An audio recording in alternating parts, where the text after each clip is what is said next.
В последнее время ширится антибольшевистское движение среди русского народа. В части русской освободительной армии поступает масса заявлений с просьбой о зачислении в части РОА. На днях в одной из учебных частей РОА в присутствии почетного гостя от Верховного командования германской армии состоялся очередной выпуск курсантов.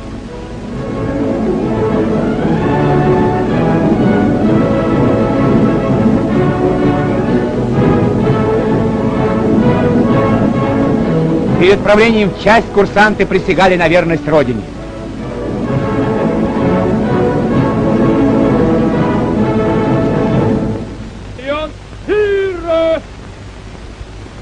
Слушайте текст присяги.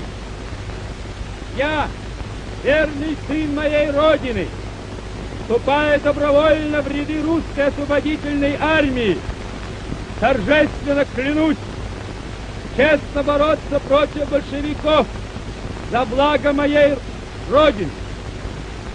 В этой борьбе против общего врага на стороне германской армии и ее союзников клянусь быть верным и беспрекословно повиноваться вождю и главнокомандующему всех освободительных армий Адольфу Гитлеру.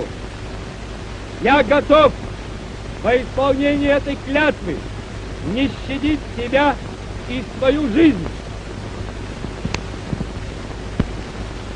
Поздравляя с окончанием учебы, начальник курсов генерал Роа выразил в своем выступлении желание и волю русской освободительной армии. Он сказал: «Главнокомандующий в порте Адольф Гитлер! Ура! Ура! Ура!»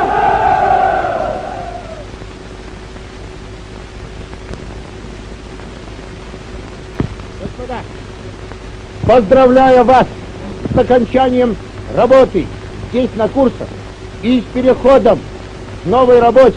Желаю успехов. Прошу господина генерала передать генералу Кэсту, что мы, добровольцы русской освободительной армии, готовы нести нашу идею в массы, готовы на борьбу и в нужный момент с оружием в руках, готовы идти в бой на борьбу и уничтожение большевизма в союзе с немецким народом, за нерушимый союз, за победу над большевизмом. Ура!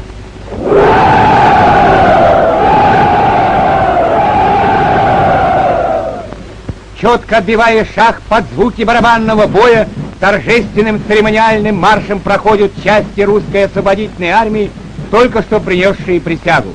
Завтра они вольются в боевые части, и их девиз — «Свобода и счастье русскому народу».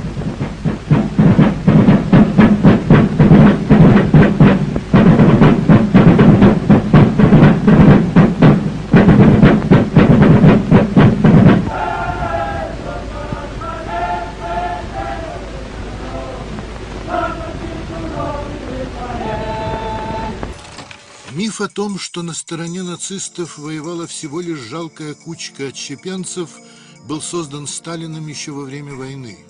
В исторической литературе их обычно называли власовцами по имени генерала Андрея Власова, который в 1942 году добровольно перешел к немцам и начал формировать русскую освободительную армию РОА. Армия Власова действительно была невелика, но и составляла ничтожную часть от общего числа советских граждан, служивших на стороне Германии. В первые же недели войны вермахт столкнулся с массой перебежчиков, для содержания которых пришлось даже создать несколько специальных лагерей. К началу августа в них разместили около 60 тысяч человек, а к концу года общее число добровольно перешедших к врагу военнослужащих Красной Армии перевалило уже за 100 тысяч. Осенью 41-го начался набор в так называемые национальные части вермахта. Было создано 90 восточноазийских батальонов и несколько десятков различных балтийских, белорусских и украинских формирований. Но самыми многочисленными национальными подразделениями в вермахте стали русские казачьи войска. 22 августа 1941 года на сторону противника почти в полном составе перешел 436-й полк Красной Армии. Перешел со знаменем и во главе с командиром майором Кононовым. Уже в сентябре Кононов сформировал первый казачий полк, а через год в составе вермахта воевало более 20 донских, кубанских, терских казачьих полков. Наиболее массовым было зачисление советских граждан в подразделения вермахта в качестве так называемых добровольных помощников Гильфсвиллиге или сокращенно ГИВИ. К октябрю 43-го в германской армии числилось 600 тысяч ГИВИ, которые были включены в стандартный штат. Мы идем широкими полями на восходе утренних лучей.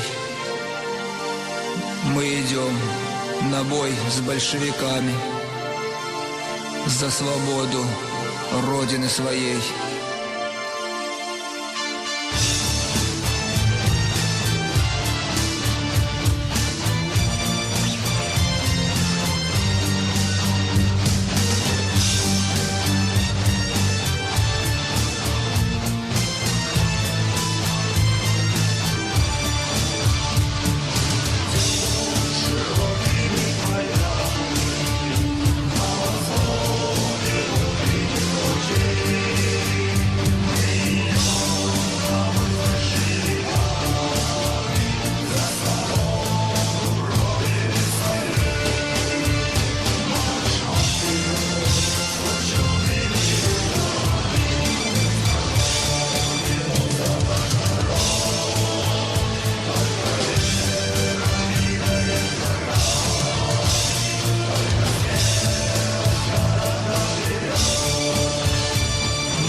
В годы тяжких бедствий и войны приходи и ты к нам в полк, товарищ, если любишь Родину, как мы.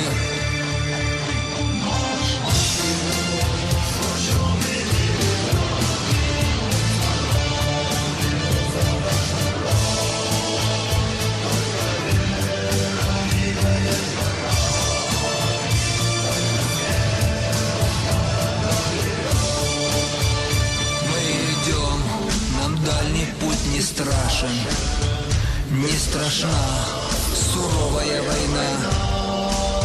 Твердо верим мы в победу нашу и твою, любимая страна. Марш вперед сплоченными рядами, в бой за Родину, за наш народ. Только вера двигает горами, только смелость города берет.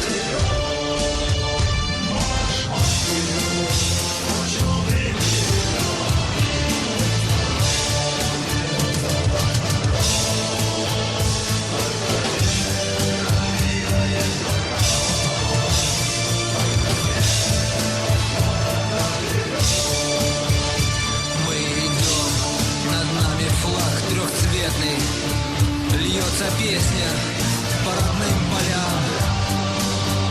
Наш напев подхватывают ветры и несут к московским куполам.